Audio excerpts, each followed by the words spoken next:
So now think about energy flow doing all of this. So we start with light, which builds EZ and develops negative charge inside the cell. And this is potential energy. And the energy is responsible for driving the work or folding of the proteins. Now, if you connect the dots, light is an original builder of work inside the cell. So if you ask the question, where do we get our energy, you and I, obviously we get energy from food, but I'd like to suggest from what I've shown you that we also get energy from light in the same way that plants get energy from light or similar. Light is absorbed by the water, it builds EZ and supplies us with energy. Some of you know about the people who don't eat. They think they're getting their energy somehow from light, and I think that's the case. So for me, it was a great surprise to find out that the Earth was not neutral, that it has net negative charge. I think some of you, or many of you, already know that. And so if you connect yourself to the Earth the way our ancestors did on a regular basis, we don't, because the soles on our shoes are made of non-conductive material, and we have carpets and such, so we're isolated from ground. So if you connect yourself to ground in some way, like walking on the beach barefoot or bathing in a mud bath, you're connecting yourself to the negative Earth. Now, negative charge builds EZ. Remember, EZ is not neutral, it has negative charge. And we found experimentally that if you add negative charge, it builds the EZ. So I think the reason why earthing has been demonstrated, or grounding we call it, the Europeans say earthing, why it's so effective is that you draw out the negative charge from the Earth when you connect yourself to it, and that builds EZ water. So these are obviously speculative, but I think they fit the paradigm, which means that basically if we return to closer to nature, closer to what our ancestors had done long ago, that we're going to be healthy. So I'm not suggesting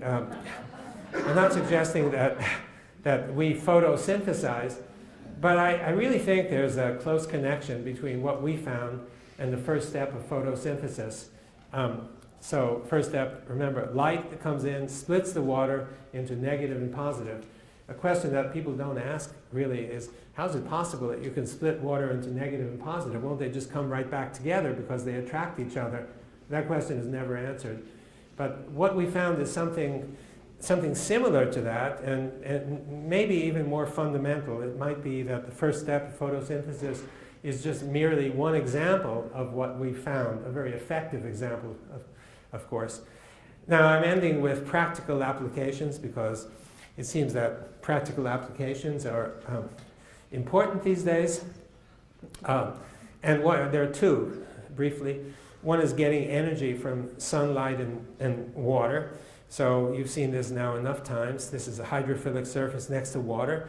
EZ water is negative, bulk water is positive. If you put two electrodes in, you ought to be able to light a light bulb, right? And we demonstrated that. So here are multiple chambers with electrodes and pieces of Naphion. This is a switch. And here is a magnifier with an LED behind it. And so you turn on the switch, it lights the light. This is light obtained from water and sunlight, that's all. Water and light.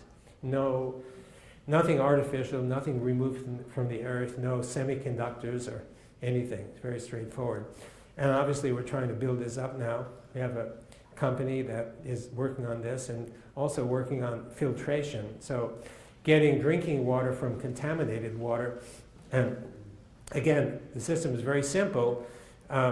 The central feature is a tube of Naphion. And remember, when you have a tube of Naphion, you have an EZ here, and you have an EZ here, and all the particles or junk or whatever goes to the center. So you can imagine input flow containing water and what have you, bacteria, pharmaceuticals. So what happens is all of them, we use microspheres just as representative junk. It all gets compressed in the center. And then we have what we call a differential extractor. it's nothing more than two concentric tubes. And so the concentrated stuff at the center goes out here. And at the periphery, it's basically EZ water, which contains none of that stuff.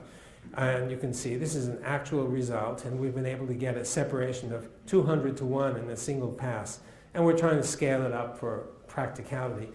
So we're also looking at salt separation, because this is really the most exciting, that if you have ocean water coming in and you want to get drinking water out of it, you separate the salt, you remove the salt, and the water that you get from here is actually EZ water, which is good for health also, and it should contain no salt in theory.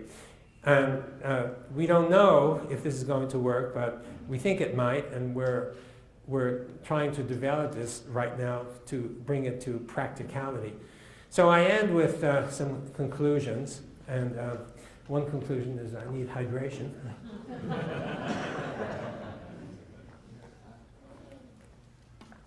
Sweet water. Okay, so I guess the principal fundamental conclusion is that we think of water as having three phases: ice, water, and vapor. And I've demonstrated to you that there is a fourth phase, the EZ phase, and I put it in between the ice and the water for a particular reason. It turns out, first of all, the structure of EZ is not so different from the structure of ice. It's not the same, but it bears resemblance. There's that hexagonal motif. And our experiments have shown that if you want to freeze water, you cannot go from water to ice. You must go from water to EZ and then to ice. And if you want to melt the ice, you go from ice to EZ and then to water. And we have published studies demonstrating this. So this is, I guess, this is sort of the major point, and this has broad implications. And I think the central implication is that this water is absorbing energy from the light energy from the environment all the time.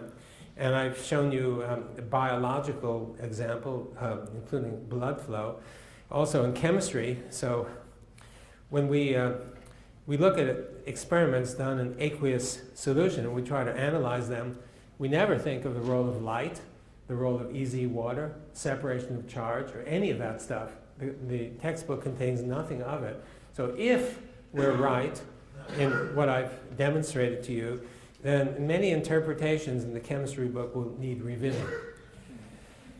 In terms of weather, well, you listen to the weather forecast or watch it, and you don't know whether you should bring an umbrella tomorrow or not.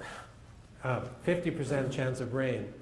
Well, how come only 50%? Why can't they do better? We've come to accept that often they can't do better, and I think one reason is that they tell us that the atmospheric science people use temperature and pressure, and also weather history, to determine the next day's weather. They will never mention charge. I've never seen the word charge mentioned.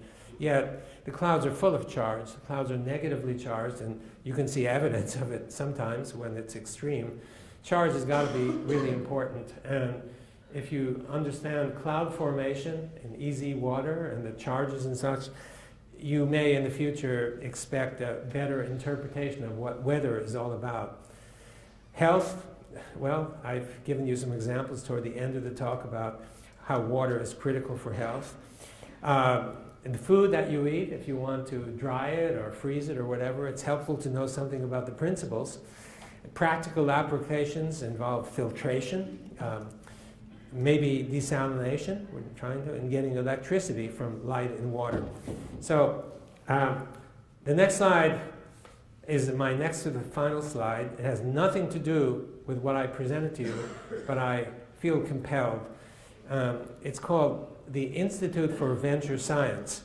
And what the Institute is doing, and I'm closely connected with this institute, is not related to the water, it's related to all of science. And we're funding promising ideas that challenge conventional thinking and may bring scientific revolutions. We got more than 200 pre-proposals, narrowed it down, got a dozen full proposals, and we nominated 5 of them for funding. And we're now looking for people of means who would like to give something back to society, looking for donors. I end with the last slide, which is the book that was mentioned in the introduction. It's got pretty pictures, and it's turned out to be popular. And thank you very much for listening. I appreciate it.